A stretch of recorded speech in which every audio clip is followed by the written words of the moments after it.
வணக்கம் நண்பர்களே, welcome to movie critic channel. மின்னல் முரளி கூட்டணி டோவினோ தாமஸ் மற்றும் பசில் ஜோசப் இவங்க ரெண்டு பேருமே மீண்டும் ஒன்னு சேர்ந்தா எப்படி இருக்கும்? அருண் அனிருத்தன் இயக்கத்துல ரீசெண்டா சோனி லிவ்ல தமிழ் டப்பிங்குடன் ஒரு ஆக்ஷன் காமெடி படமா வந்திருக்கிற படம் தான் அதிரடி அப்படிங்கிற மலையாள திரைப்படம்.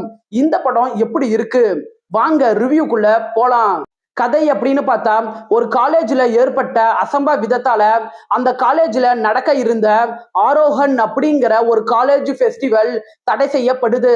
பல வருடங்களுக்கு அப்புறம் சாம் குட்டி அந்த காலேஜ்ல சேர்ந்து தன்னோட அண்ணனோட குற்ற உணர்ச்சியை போக்கணும் அப்படிங்கிறதுக்காக அந்த ஃபெஸ்டிவலை மறுபடியும் நடத்தணும் அப்படின்னு பிளான் பண்றாரு. இன்னொரு புறம் பாத்தீங்கன்னா, ஒரு லோக்கல் ரவுடியா இருந்து இப்ப ரிட்டையர் ஆகி அமைதியான ஒரு வாழ்க்கையை வாழலாம் அப்படின்னு நினைக்கிற குட்டன் கோவில் திருவிழாக்கள்ல மியூசிக் பேண்ட் வாசிக்கலாம் அப்படிங்கிற ஒரு கனவோட இருக்கிறாரு. இவங்க ரெண்டு பேரோட லட்சியமும் ஒன்னா சேரும் போது அந்த காலேஜ்ல நடக்கிற அதிரடியான சம்பவங்கள் என்ன, அதுக்கு பின்னாடி இருக்கிற ஈகோ சண்டை என்ன அப்படின்னு சொல்றதுதான் படத்தோட மீதி கதையே. பாசிட்டிவ்னு பார்த்தா, படத்தோட பெரிய பலமே பசில் ஜோசப் மற்றும் டோவினோ தாமஸ் இவங்க ரெண்டு பேரோட அசாத்திய காம்போ தான்.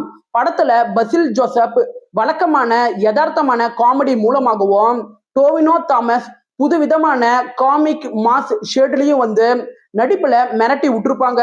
படத்துல விஷ்ணு விஜயோட பின்னணி இசையும் சாமுவேல் ஹென்ரியோட கேமரா ஒர்க்கும் படத்தை அடுத்த கட்டத்துக்கு நல்லாவே கொண்டுட்டு போகுது.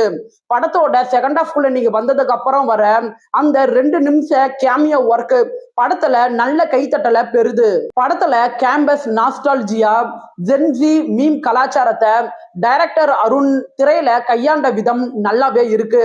படத்துல வர காமெடி காட்சிகள் பல இடங்கள்ல நல்லாவே ஒர்க் அவுட் ஆகியிருக்குது.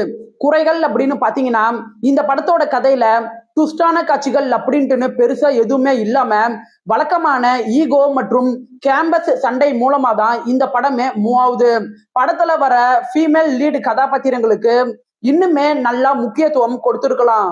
இந்த படம் 2 மணி நேரம் 30 நிமிஷத்துக்கு மேல ரன் ஆனாலுமே படத்தோட முதல் பாதியில அங்கங்க திரைக்கதை ஸ்லோ ஆகுறத உங்களால ஃபீல் பண்ண முடியும்.